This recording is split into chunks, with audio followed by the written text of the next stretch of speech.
నెరవేర్చాలి. తప్పని పరిస్థితిలో ఎవరి మీదైనా చలానా వేస్తే ఒక్క పైసా తగ్గించకండి. మూడవది, వాళ్ళ బ్యాంక్ అకౌంట్స్తోని డైరెక్ట్గా డిపార్ట్మెంట్కి సింక్రనైజ్ చేయండి. ఎప్పుడు చలానా పడితే ఆటోమేటిక్గా వాళ్ళ అకౌంట్లోకి వెళ్ళి డిడక్ట్ అయ్యి పోయే విధంగా ఈరోజు బండి రిజిస్ట్రేషన్కి వచ్చినప్పుడే ఆ బండి యజమాని యొక్క ఖాతాను మీరు తీసుకోండి.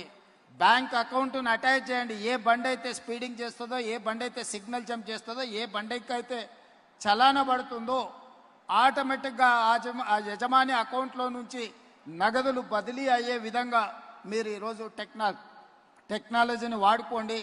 బ్యాంకులను కూడా సమన్వయం చేసుకోండి. ఒక 5 పేజీల లేఖ గౌరవనీయులు తెలంగాణ రాష్ట్ర ముఖ్యమంత్రి రేవంత్ రెడ్డి గారికి రాయటమైంది.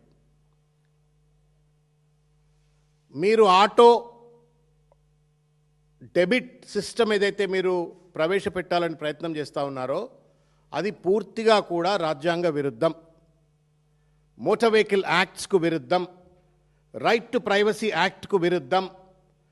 మీకు ఇష్టం వచ్చినట్టుగా బ్యాంకులను అదేదో రేవంత్ రెడ్డి గారి ప్రైవేట్ బ్యాంక్ అయినట్టుగా వాటిని నేను డైరెక్ట్గా అకౌంట్ డీటెయిల్ తీసుకుంటా, అందులో నుంచి డైరెక్ట్గా డబ్బులు నేను రెజ్యూమ్ చేసుకుంటా, డెబిట్ చేసుకుంటా అని చెప్పనైతే మాట్లాడుతుండో ఇది పూర్తిగా కూడా రాజ్యాంగ ఉల్లంఘన, రాజ్యాంగానికి వ్యతిరేకము, చట్టాలకు వ్యతిరేకము, రైట్ టు ప్రైవసీ యాక్ట్కు వ్యతిరేకము, ఫండమెంటల్ రైట్స్కు కూడా ఇది వ్యతిరేకం. రేవంత్ రెడ్డి గారు, నాకు అర్థం కావట్లేదు, మీరు ఎవరితో మాట్లాడతారా? ఉట్టినే నోటికి ఏదొస్తుంది మాట్లాడతారా మీరు?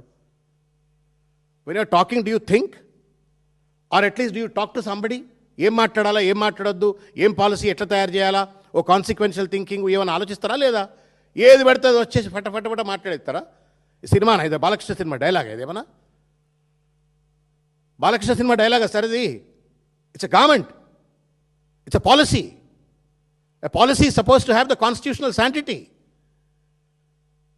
ఎవడిచ్చాడండి అధికారం నీకు? నాకు చెప్పు ముఖ్యమంత్రి గారు. దేశానికి రాజువా నువ్వేమన్నా? క్రౌన్లెస్ కింగ్ అయింది? భారత రాజ్యాంగం ఏం లేదా? ఇష్టం వచ్చినట్టు మంది బ్యాంకులను మొత్తం లోబర్ చేసుకొని డబ్బులు వసూలు చేస్తావు. వీలవుతుందా? ప్రజెంట్ లాస్ అలౌ చేస్తాయా? నువ్వు రాస్తేవి అలా పేపర్లలో ఫ్రంట్ పేజీలలో వార్తలు వచ్చాయి, ఇంగ్లీష్ పేపర్లో, తెలుగు పేపర్లో అన్ని వార్తలు వచ్చాయి, టీవీలలో చర్చలు అయిపోయాయి. ఖతం, నీ పని అయిపోయింది. నీకు సెన్సేషనలిజం అయిపోయింది. పేపర్లో వార్తలు వచ్చినాయి, ప్రజల్ని మభ్యపెట్టాలా, అదిరించాలా, బెదిరించాలా? ఇది ఎక్కడ రాజకీయము? This is licensed extortion Revanth Reddy గారు.